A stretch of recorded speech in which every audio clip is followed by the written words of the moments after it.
Welcome to today's episode, where we will dive into crucial recommendations to improve civilian air safety, especially in areas of heightened military tension. These steps are aimed at preventing tragedies like downing of Ukraine International Airlines Flight 752 in 2020. The most effective way to protect civilian aircraft during conflicts is to close effective airspace completely. States must prioritize lives and over economic considerations and restrict or prohibit air travel in dangerous regions. Establish unambiguous enforceable global rules dictating when and how airspace should be closed in conflict zones.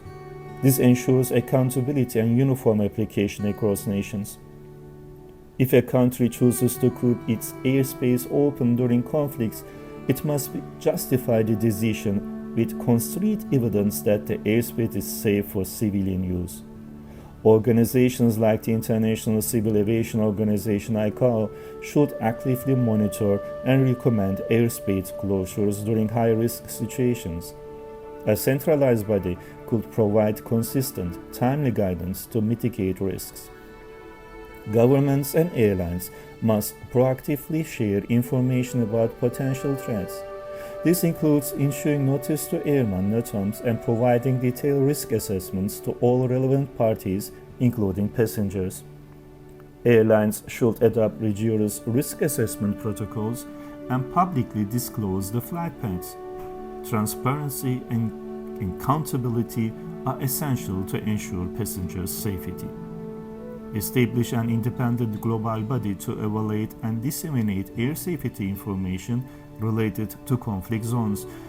This organization will provide unbiased advice to protect civilians.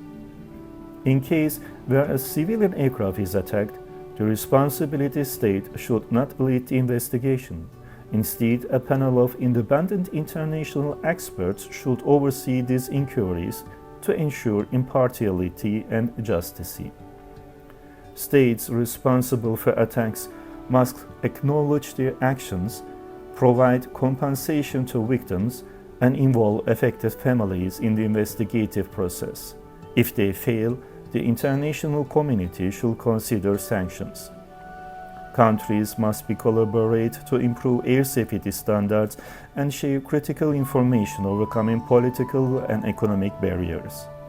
Initiatives like Canada's Safer Skies program demonstrated the importance of proactive measures. Protecting civilian lives in the skies demands urgent action from states, international bodies, and the airlines.